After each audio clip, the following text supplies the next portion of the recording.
Sir ಒಂದು ನಿಮಿಷ connect ಆಗಿಬಿಡಲಿ. ಓಕೆನೇನಪ್ಪ? Okay sir. ಅಮಿತ್ ಶಾ ರಾಷ್ಟ್ರೀಯ ನಾಯಕ, ನಮ್ಮ ಗೃಹ ಸಚಿವರು ಅಮಿತ್ ಶಾ ಅವರು ಮತ್ತು ರಾಷ್ಟ್ರೀಯ ಅಧ್ಯಕ್ಷ ಭಾರತೀಯ ಜನತಾ ಪಾರ್ಟಿ ಅಧ್ಯಕ್ಷ JP ನಡ್ಡಾರವರು, ಭೂಪೇಂದ್ರ ಸಿಂಗ್ ಯಾದವ್ ಅವರು ಮತ್ತು ಯಡಿಯೂರಪ್ಪನವರು, ವಿಜೇಂದ್ರ ಯಡಿಯೂರಪ್ಪನ ಸಾರಥ್ಯದಲ್ಲಿ ಜಗದೀಶ್ ಶೆಟ್ಟರು ಭಾರತೀಯ ಜನತಾ ಪಾರ್ಟಿಗೆ ಅವರೇನು ಯಾವುದೋ ಕಾರಣಕ್ಕೆ ಹೋಗಿದ್ದರು. ಈ ದೇಶದಲ್ಲಿ ಮತ್ತೊಮ್ಮೆ ನರೇಂದ್ರ ಮೋದಿ ಪ್ರಧಾನಮಂತ್ರಿಗಳಾಗಬೇಕು, ರಾಜ್ಯದಲ್ಲಿ ಪ್ರವಾಸ ಮಾಡಿ ಸಂಘಟನೆ ಮಾಡಿ 28 ಲೋಕಸಭಾ ಸದಸ್ಯನ ಗೆಲ್ಲಿಸೋದಕ್ಕೆ ಜಗದೀಶ್ ಶೆಟ್ಟರು ಪಕ್ಷಕ್ಕೆ ಮರಳಿ ಮನೆಗೆ ಬಂದಷ್ಟೇ. ಹಾಗಾಗಿ ಇಡೀ ರಾಜ್ಯದಲ್ಲಿ ಕಾರ್ಯಕರ್ತರಿಗೆ, ಮುಖಂಡರಿಗೆ ಅತ್ಯಂತ ಸಂತೋಷ ಇದೆ. ಮತದಾರರಿಗೂ ಒಂದು ಒಳ್ಳೆಯ ಭಾವನೆಗಳಿದೆ. ನಮ್ಮ ಪಕ್ಷ ಅವರಿಂದ ಗೌರವ ನಡೆಸಿಕೊಳ್ಳುತ್ತೆ. ಲಾಸ್ಟ್ ಟೈಮ್ ಬೇಜಾರಾಗ್ಬಿಟ್ಟಿದ್ರು ಸರ್ ಹೋದಾಗ. ಈಗ ಪಕ್ಷ ಬಿಟ್ಟಂತ ಸಂದರ್ಭದಲ್ಲಿ ನಿಮ್ಮನ್ನು ಸೇರಿ ಎಲ್ಲ BJP ನಾಯಕರು ಅವ್ರನ್ನ ವಾಗ್ದಾಳಿ ಮಾಡಿದ್ರೆ. ಜಗದೀಶ್ ಶೆಟ್ಟರ್ ಬಗ್ಗೆ ನಾನು ಯಾವತ್ತೂ ಮಾತಾಡಿಲ್ಲ. ಅನೇಕ ಮಾಧ್ಯಮ ಸ್ನೇಹಿತರಿಗೆ ಕೇಳಿದಾಗ ಜಗದೀಶ್ ಶೆಟ್ಟರು ಮುಖ್ಯಮಂತ್ರಿಗಳಾಗಿದ್ದರು, ಅವ್ರು ಕೈ ಕೆಳಗೆ ಕೆಲಸ ಮಾಡಿದಿರಿ, ನಾನು ಅವ್ರ ಬಗ್ಗೆ ಮಾತಾಡಲ್ಲ ಅಂತ ಹೇಳ್ತೀನಿ.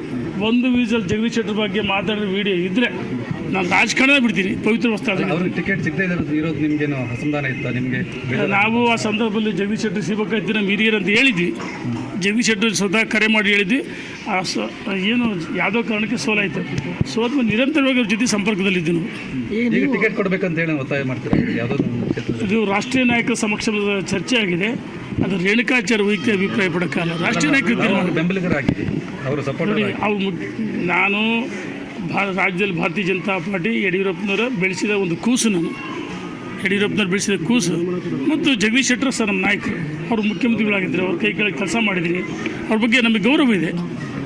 ಪಕ್ಷ ಏನು ತೀರ್ಮಾನ ಮಾಡುತ್ತೆ ಇದು ಬಿಟ್ಟಂತ ಸಂದರ್ಭದಲ್ಲಿ ಅಲ್ಲಿ ನನಗೆ ತುಂಬ ಅವಮಾನ ಆಗಿದೆ. ಅದು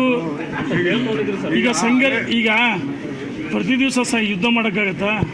ಗಡಿ ಬಾರ್ಡ್ರದಲ್ಲಿ ಒಂದ್ಸರಿ ಯುದ್ಧ ಆಗುತ್ತೆ, ಅದಾದಮೇಲೆ ಸಾಮರಸ್ಯ, ಸಂಘರ್ಷದಿಂದ ಸಾಮರಸ್ಯ. ಹಳೆಯಕ್ಕೆ ಮರಿಬೇಕಲ್ಲ, ಅದನ್ನೇ ರಿಪೀಟ್ ಮಾಡ್ತಿದ್ರು. ಪಕ್ಷ ಸಂಘಟನೆ ಆಗಬೇಕಲ್ಲ. ನರೇಂದ್ರ ಮೋದಿ ಪ್ರಧಾನಮಂತ್ರಿ ಹೆಂಗಾಯ್ತು ಸರ್ ಆಪರೇಷನ್ ವಾಪಸ್ಸು? ಅದು ರಾಷ್ಟ್ರೀಯ ನಾಯಕರ ಸಮಕ್ಷಮದಲ್ಲಿ ತೀರ್ಮಾನ ಆಗಿದೆ. ಅದ್ರ ಬಗ್ಗೆ ಹೆಚ್ಚು ಚರ್ಚೆ ಮಾಡೋಕ್ಕೆ ಇಚ್ಛೆ ಪಡಲ್ಲ. ನಿರಂತರವಾಗಿ ಜಗದೀಶ್ ಶೆಟ್ಟರ್ ಜೊತೆ ಚರ್ಚೆ ನಾವು ಸಂಪರ್ಕದಲ್ಲಿದ್ದೀವಿ. ಲೋಕಸಭಾ ಕ್ಷೇತ್ರಕ್ಕೆ ಮತ್ತೆ ತುಮಕೂರು ನೋಡಿ, ರಾಜ್ಯದ ಅಧ್ಯಕ್ಷರು ವಿಜೇಂದ್ರ ಯಡಿಯೂರಪ್ಪನವರಿದ್ದಾರೆ ಮತ್ತು ಪಾರ್ಲಿಮೆಂಟರಿ ಎಲೆಕ್ಷನ್ ಕಮಿಟಿ ಮೆಂಬರು ಯಡಿಯೂರಪ್ಪನವರು. ರಾಷ್ಟ್ರೀಯ ನಾಯಕರು ಏನು ತೀರ್ಮಾನ ಮಾಡ್ತಾರೆ ನನಗೆ ಮಾಹಿತಿ ಇಲ್ಲ. ದಾವಣಗೆರೆಗೆ ನೀವು ಆಕಾಂಕ್ಷಿ ಅನ್ನೋದನ್ನು ಹೇಳ್ಕೊಂಡಿದ್ದೀವಿ. ದಾವಣಗೆರೆಗೆ ನಾವೇನು ಹೇಳಿದ್ದೀವಿ, ನಾವು 5-6 ಜನ ಆಕಾಂಕ್ಷಿ ಹೊಡೆದ್ವಿ. ಸಮೀಕ್ಷೆ ಮಾಡಿಕೊಡ್ರಿ ಅಂತಂದು ನಮ್ಮ ರಾಜ್ಯದ ಅಧ್ಯಕ್ಷರು ವಿಜೇಂದ್ರ ಯಡಿಯೂರಪ್ಪನವರಿಗೆ ಮತ್ತು BS ಯಡಿಯೂರಪ್ಪನವರಿಗೆ ನಾವು ಮನವಿ ಮಾಡಿದ್ವಿ. ಪಕ್ಷ ಏನು ತೀರ್ಮಾನ ಮಾಡುತ್ತೆ, ಎಲ್ಲ ಮುಖಂಡರು ಭೇಟಿ ಮಾಡಿ ಚರ್ಚೆ ಮಾಡಿ ನಮ್ಮ ಕಾರ್ಯಕರ್ತರ ಮುಖಂಡರ ಭಾವನೆಗಳನ್ನು ತಿಳಿಸಿದ್ದೀವಿ. ಪಕ್ಷ ಏನು ತೀರ್ಮಾನ ಮಾಡುತ್ತೆ ತೀರ್ಮಾನಕ್ಕೆ ನಾವು ಬದ್ಧ.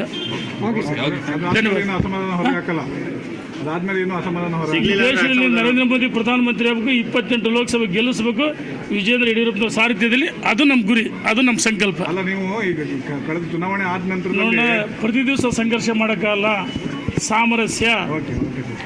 ಧನ್ಯವಾದಗಳು.